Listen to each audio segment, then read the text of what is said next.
এই যে আমাদের কবুতর আছে এখানে, তো কবুতর 2-3টা ডিম পারছে, তারপর বাচ্চাও আছে। তো দেখার জন্য এটা সেট করতেছি কি অবস্থায় আছে বাচ্চাগুলো, ওটা দেখার জন্য এখানে ট্রাইপড লাগাই দিয়েছি লাঠির মধ্যে। এটা বাঁধা হয়ে গেলে মোবাইলটা এখানে লাগাইয়া ভিতরে ক্যামেরা দিয়ে ভিডিও করে আসলে দেখবো ভিতরে অবস্থাটা কি আছে।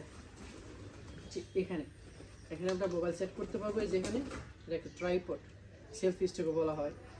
তো এটা যখন সেট হয়ে যাব তখন কিন্তু আমরা, এটা অলরেডি সেট হয়ে গেছে, এখন আমরা মোবাইল লাগাইয়া এইভাবে আমরা দেখতে পারবো। দাও মোবাইলটা দাও। ট্রাইপডে সেট করার পরে আমরা প্রথমে চলে গেলাম একটা কবুতরের বক্সের ভিতরে। তো এখানে গিয়ে যা দেখলাম, একটা ডিম, পাশে একটা কবুতরের বাচ্চা। আমার যাই মনে হয় ডিমটা গোল হয়ে গেছে, তাই বাচ্চা এত বড় হয়ে গেছে, ডিমটা এখনও রয়ে গেছে, এই ডিমটা নষ্ট হয়ে গেছে।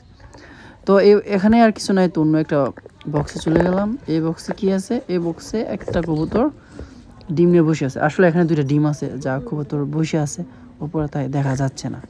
আমি আগেও দেখছি এখানে 2টা ডিম আছে। আমাদের এরকম কবুতরের খাঁচা আরেকটা আছে, টোটাল 3টা খাঁচা দেওয়া আছে।